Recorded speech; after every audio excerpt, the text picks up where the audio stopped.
Hi everyone, welcome back to my channel. My name is Kelly, and today I wanted to talk to y'all about something that is pretty new to me. I actually recently signed up for NetGalley and I was approved for some really awesome ARCs. And so I wanted to talk about 3 of them that I've already read so far today. I feel so lucky to have gotten these 3 because a couple of them are ones that I've been looking forward to all year long. My kids are home. It's a million degrees in here. It is so hot in here. But when I turned the ceiling fan on, it did weird things to my old mic. So I'm going to try it this way. Anyway, I wanted to talk about the 3 that I've read so far so that when they're released, or spoiler, a couple of them are probably going to be released by the time I get this video out, you might be interested in picking them up. The 3 books that I wanted to talk about today are Lost in Space by Rebecca Thorne, Fabulous Bodies by Chuck Tingle, and Sea of Charms by Beth Durst. Stop. Come here, lay down. Come on.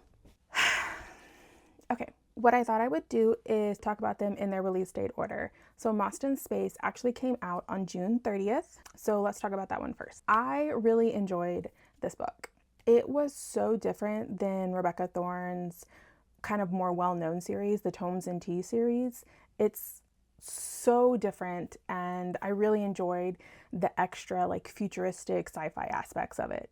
At its heart, this is a cozy sci-fi full of like self-discovery and found family and finding out like what you're really supposed to be doing with your life. Honestly, the whole time I was reading it, it felt like a Becky Chambers book, like had a baby with a Beth Durst book. Like it was like A Long Way to a Small Angry Planet and The Spell Shop like made a baby, and it was really fun. I really enjoyed that. So if that's something that sounds interesting to you, keep listening. Big broad strokes, we have our main character, Thorne, and she lives on Colony 13. And at the beginning of it, we meet her in a junkyard and she's looking to buy a spaceship. We are not sure at first why she wants the spaceship, but the only one that she can afford is like this alien tech one that the interior is all covered in moss. It's not her favorite, but the guy that works at the junkyard is like, I'm pretty sure it'll work. So she's like, well, it's my only option, so I'm just going to take it. And we get dual narration. So we get Thorne's perspective, but we also get Moss's perspective.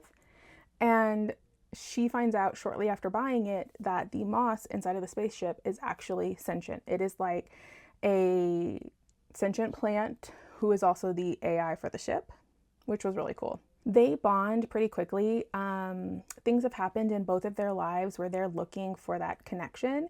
And so their friendship is so incredibly sweet throughout the entire book. We find out very quickly after she buys the ship that she wants to go to Rymara.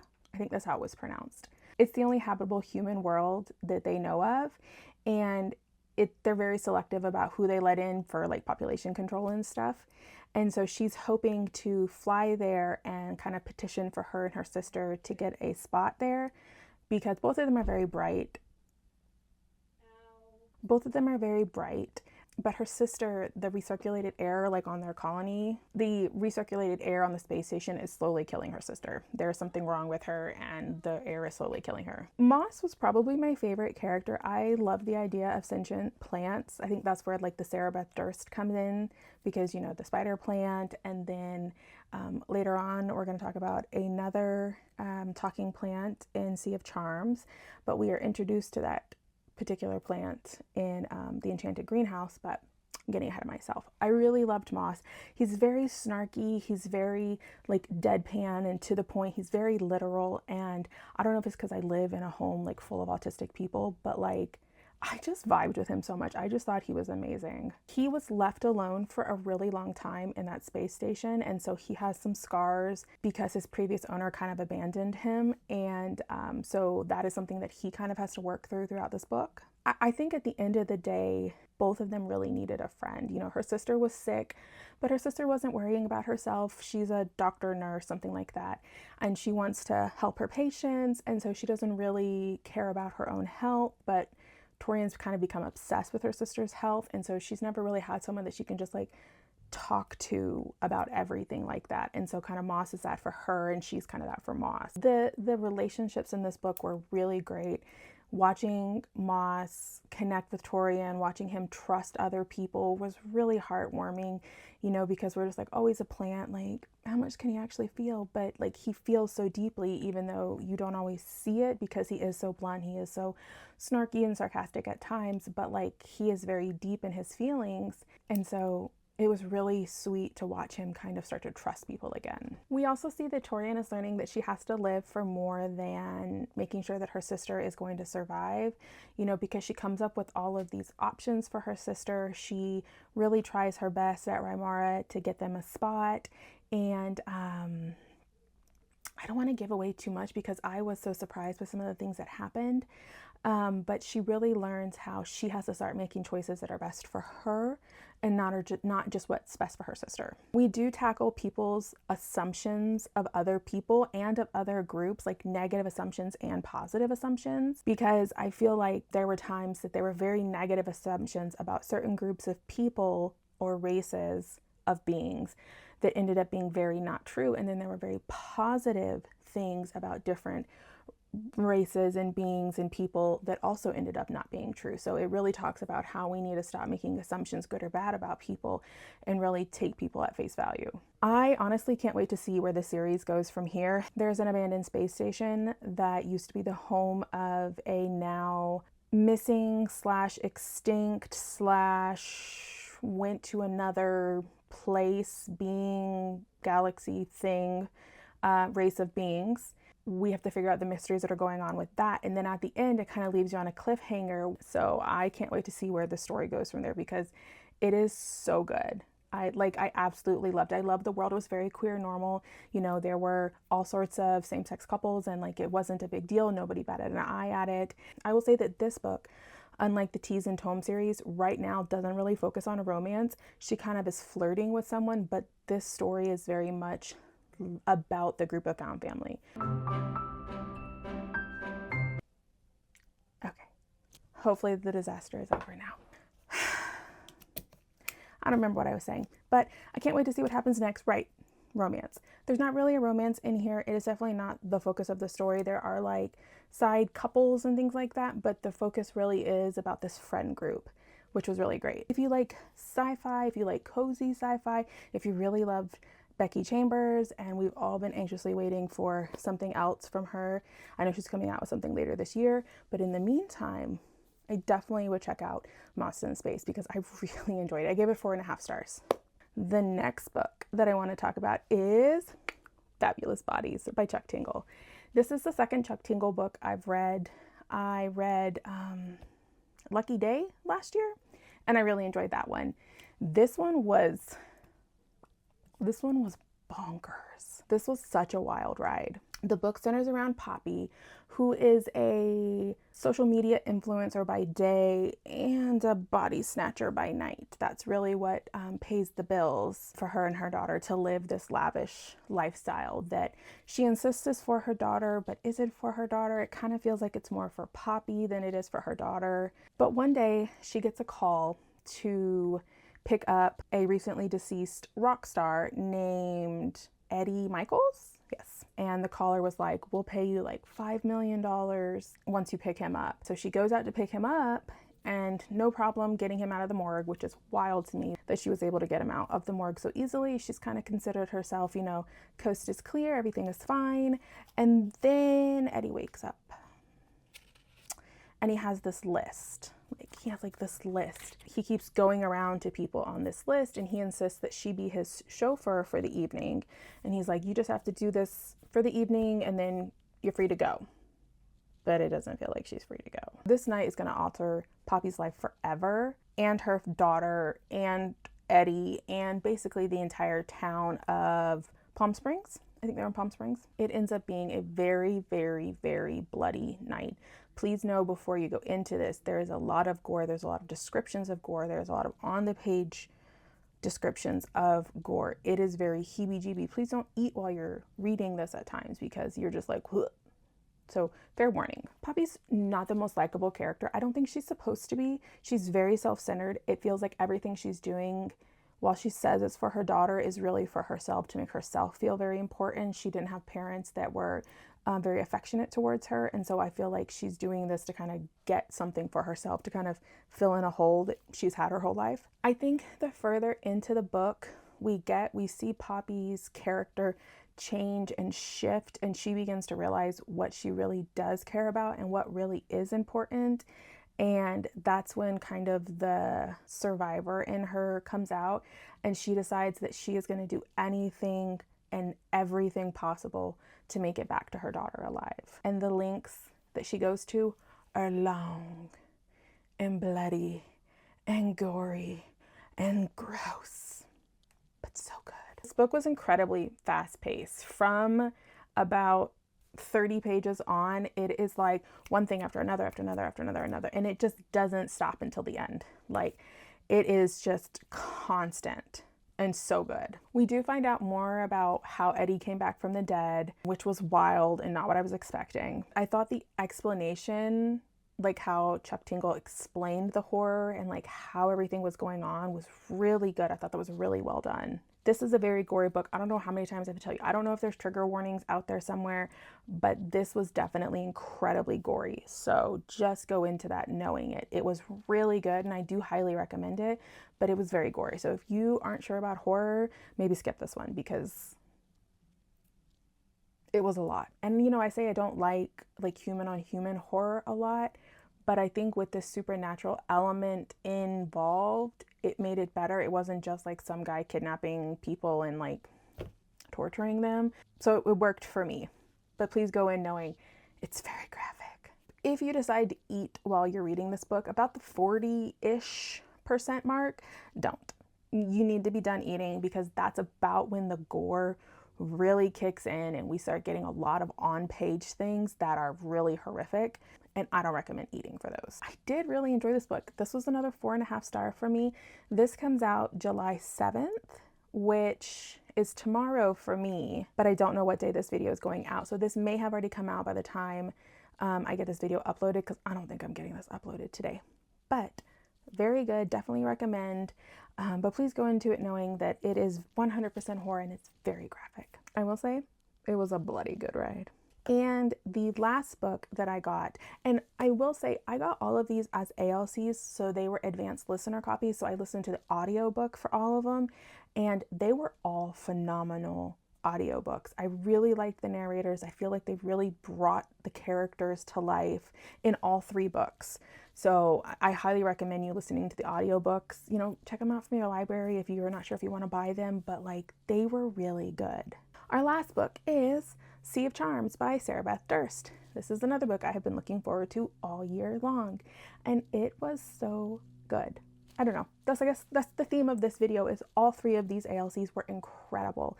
I had so much fun with them. I have really enjoyed the other 2 books that are in this series. You have The Spell Shop and The Enchanted Greenhouse. And this book was absolutely no different. I enjoyed it just as much, maybe even a little bit more, because I really feel like we got more of a scope of the world, because this, okay, let me back up. Our main character is Marin, and that is the sea captain who has little short appearances in the first 2 books. So because she's a sea captain, and because obviously she's at sea, we get so much more of a, how do you even say it? We get such a bigger scope of the world and how it is laid out and how it functions, because we get to see so many of the different islands that we didn't get to see in the first 2. You know, you kind of saw like Elysium, the capital, and then, you know, whatever island the main character of that one landed on. But this one, we go to multiple islands and you really get a bigger scope of the world, which was really cool. I really enjoyed that. Marin is from a small island. She's an only child, and her parents are in a lot of debt because they paid a sorcerer to enchant her sea boat so that the inside is bigger than the outside so she can carry more stuff. So she's working really hard to pay off that debt so that her parents don't end up losing their house. Her parents were not always in such a financial hardship, but her ex-fiance did some really shady things when they were engaged, and it really messed with her parents' finances, and it's part of why that obviously they're no longer engaged. There's like that extra pressure for her because she feels like it's her fault because she brought this person into her parents' life and he kind of screwed them. And so she's working really hard to like give them that sense of safety of making sure that their home isn't going to get taken. And her ex is absolutely terrible. He's a horrible person. Ugh, couldn't stand him. So we meet her at the very beginning of the book when she meets her friend Perry for the first time. And Perry is a sea serpent and she rescues him. Then he rescues her. And then after that, he travels with her everywhere she goes. And they kind of have been thick as thieves ever since. I really enjoyed, because the book doesn't start like where the second book ended. It starts just a little bit before the first book starts. So we actually get to see kind of the other side of the story of like the revolution on Elysium, the chaos that it brings, how some of the people got to the islands that they got to, why that they had to go these places. And so I really loved kind of that backstory. I love getting all the information possible. And Sarah Beth Durst really just delivered all of that for us. Marin has a friend that she always visits when she goes to Elysium's capital, and he works at this music conservatory, and his name is Dax, and he's this music prodigy, and he's been working on his final composition so that he can become like a grand musician person. I don't remember what they called it, but that's what he was trying to do. His magnum opus or something like that. She always talks to him. He always wants to see Perry. He loves Perry. Perry loves him, but it's just someone that she talks to whenever she comes into town to deliver supplies. During the rebellion, the city burns, and her and Perry decide to go back to the city to make sure that Dax is okay, make sure that he's gotten out of the city, and he hasn't. So they actually rescue him and some of his like musician colleagues and take them to one of the musician colleagues' like home island.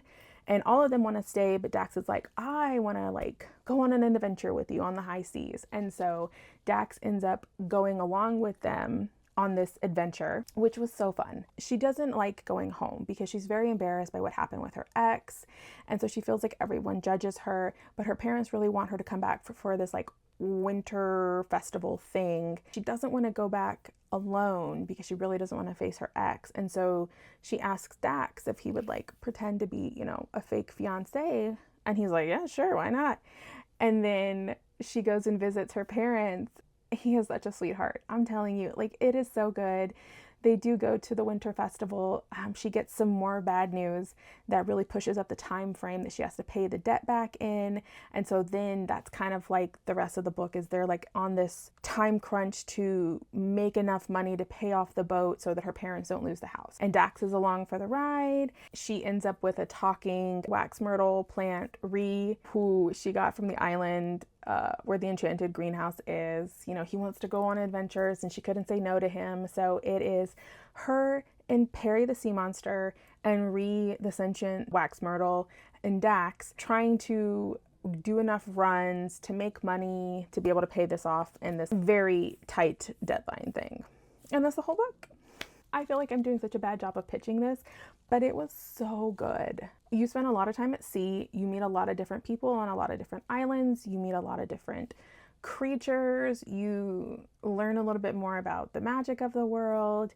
And it was just such a good book. Like, it has you like biting at your nails because you're like, oh my God, how's she gonna make all this money? But like, then you know it's a cozy fantasy and you're like, okay, she's gonna be able to do this, but like, how is she gonna be able to do this? And then you think you know, and then it changes, and it's just, it was so good. So there was heart, and the romance was sweet, and it was slow, but like the adventure kind of was the focus. Like the romance was there, and it was sweet, and it was very subtle and quiet, but like the focus is the adventures on the sea, and I thought that was so fun.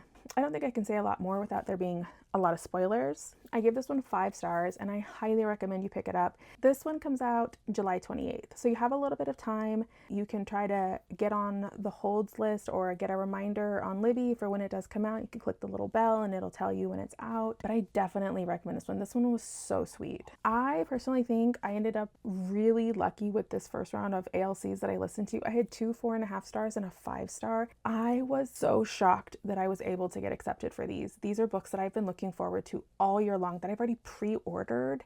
Well, I pre-ordered Mostyn's Space and Sea of Charms, but Fabulous Bodies is in the July Aardvark box, and so I did get a copy of that through my Aardvark subscription, so that's very exciting. I hope that you enjoyed kind of getting a sneak peek into either very recently released or soon to be released books, and that one of them really piqued your interest. Thank you for spending time with me today. I think that's all I have to say about the ALCs, and maybe I'll do this again because I have some really good arcs also. Like, I just got approved for the most recent Mason Coyle book, and I am so excited. He wrote William and Exiles. Oh, I can't wait. Maybe I'll do that later, but right now I am doing Summerween and Sunrise on the Readathon, so that's taking up a lot of my time, but I did want to get this out because I read all these at the end of June. So again, thank you for spending time with me today. I hope you have an amazing rest of your day, and I will see you next time. Bye.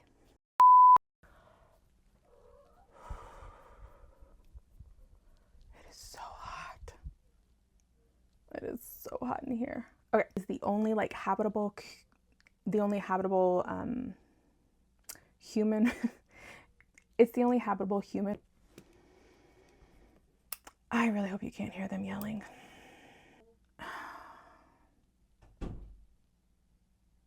Kids.